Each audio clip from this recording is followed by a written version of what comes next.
This story is based on a true event that happened in 1911 in a remote village that has since disappeared from maps, and the facts are documented in old records.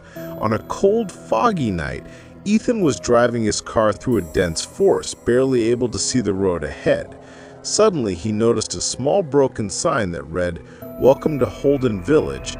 He stopped the car and got out, hearing footsteps behind him, faint whispers, and the crunch of leaves underfoot, but when he turned, there was no one there. Among the trees, an old house appeared, its windows broken and the door half open as if waiting for someone, and with every step Ethan took, strange whispers, distant whisper seemed to come from inside. As he approached, he smelled a strong odor of old blood. Inside the house, in a small room, he found a black wooden box on the floor.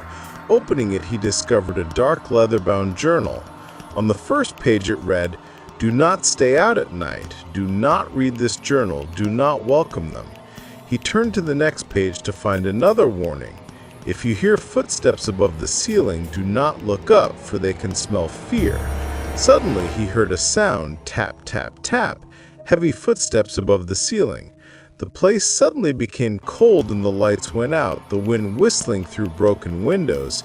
From a corner of the room, a tall, thin shadow appeared, its eyes glowing red like embers, moving quickly toward Ethan, sliding across the floor as if it were a living shadow, sound of crawling on the floor.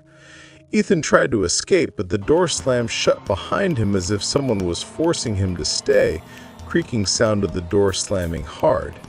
Whispering voices approached his ear. "Hungry, for 100 years we smell your blood." Multiple whispers from all directions.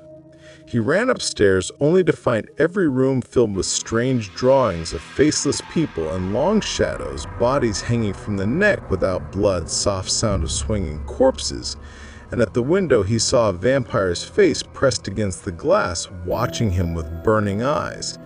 Ethan grabbed the journal again and opened the last page. The vampires in this village do not only seek blood, they take the shadow, and a person without a shadow becomes like them. He looked down and realized his shadow was beginning to disappear from his feet. Faint sound of feet fading on the floor. The sounds grew stronger. The entire house began to shake. Sound of furniture and glass breaking, and the shadows crawled toward him. He tried to run, but it felt like the ground was swallowing him. He screamed at the top of his lungs, scream mixed with the wind, until he suddenly vanished into the darkness. When the door opened again, there was no one there, only the open journal remained, with the final sentence written in bloody letters, "You have been chosen."